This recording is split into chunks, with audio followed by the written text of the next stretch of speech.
marching feet of a conqueror. Across the vast territory of China, the tread of Japanese legions heralds another of the great conquests of history, relentless, inexorable. Only one thing might stop this advance: intervention by a great power willing to risk war. Such intervention might have been caused by the incident which it is the function of this film to describe. But the hosts of Japan march on. Assuredly, it is history which we are watching in this theatre today.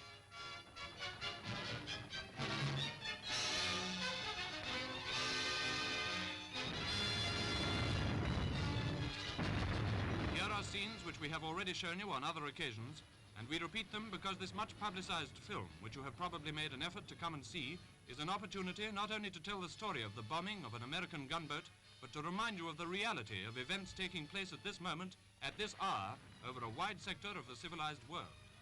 And it is the camera alone which makes possible this reproduction of contemporary history.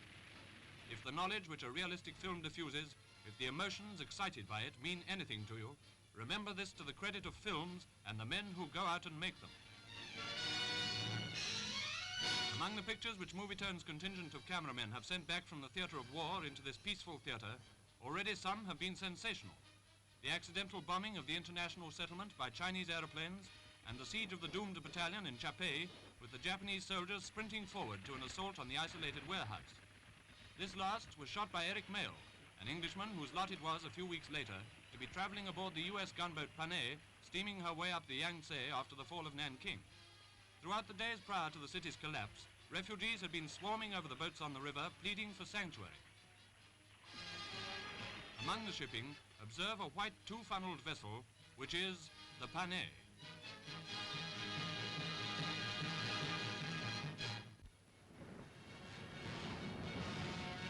"25 miles upriver from Nanking, the Panay lay at anchor near 3 American oil tankers. The weather was clear, visibility was good. Suddenly aeroplanes appeared overhead. Japanese aircraft had orders to attack any ship moving on the Yangtze, and the British gunboat Ladybird had already been severely hit while escorting British vessels from the danger zone. The rights of neutral powers in China are well defined, and the gunboats were there to ensure the safety of their nationals. The Japanese authorities were fully conversant with the positions of the ships, and the Panay was at anchor. Suddenly out of the sky swooped Japanese bombers, and at once the water around the stationary vessels was spattered with explosives. Swiftly the Lewis guns came into action, and minutes of breathtaking tragedy followed. One of the first bombs struck the Panay and put the engines out of action, lacerating her deck and wounding, among others, her commander. Men struck by splinters carried on. The Lewis gunners stuck to their vain task. Soon it became clear that the Panay was doomed, and the order to abandon ship was written on the deck by an officer who had been wounded in the throat and so was unable to give the order verbally. The injured, who numbered 60% of the ship's complement, were got away into the 2 small boats to make for shore nearly a mile away.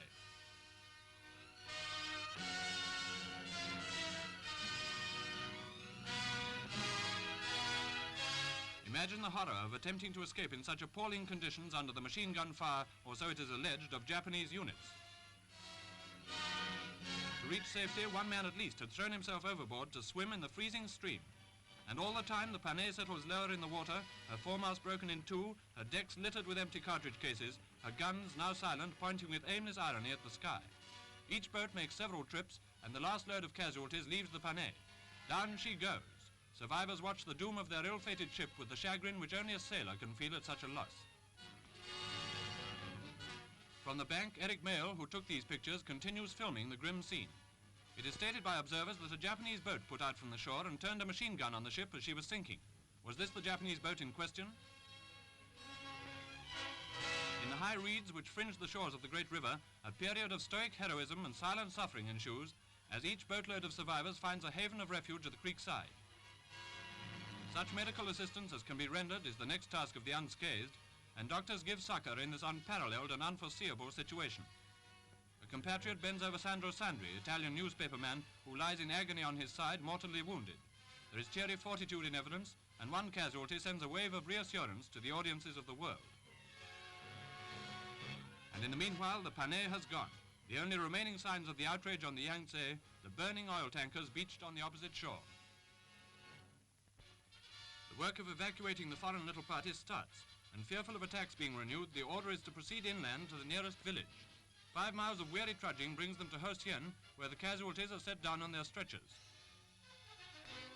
Lieutenant Anders, who, wounded in the throat, chalked the order to abandon ship on the deck, lights a cigarette with both hands heavily bandaged. From Hosien, the journey is continued by canal to Han Shan, another 20 miles, and sampans, or open junks, provide the transport, a difficult journey to comparative safety. After this incredible onslaught from a sudden and almost unseen enemy, the immunity from immediate danger must have spelt relief. But we can imagine how, when so much that was unexpected had happened in so short a time, the survivors of the tragedy must have wondered whether they were to reach their goal alive. Here the story is nearly ended. The furor aroused by the incident having checked the zeal of irresponsible Japanese airmen, the survivors are transferred aboard British and American gunboats at Hosien. The scene moves to Shanghai, and from aboard the United States cruiser Augusta, we watch the approach of HMS Ladybird with the first survivors. Mayle and Admiral Yarnell, commanding the American squadron, discuss the terrible experience which has embittered the relations of America and Japan.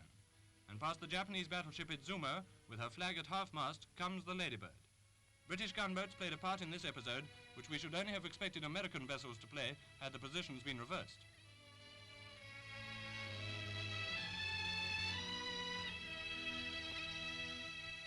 Saluted by the American Navy, coffins are laid on the deck of the American flagship, while the international issue raised by the outrage racks the sentiments of law-abiding nations.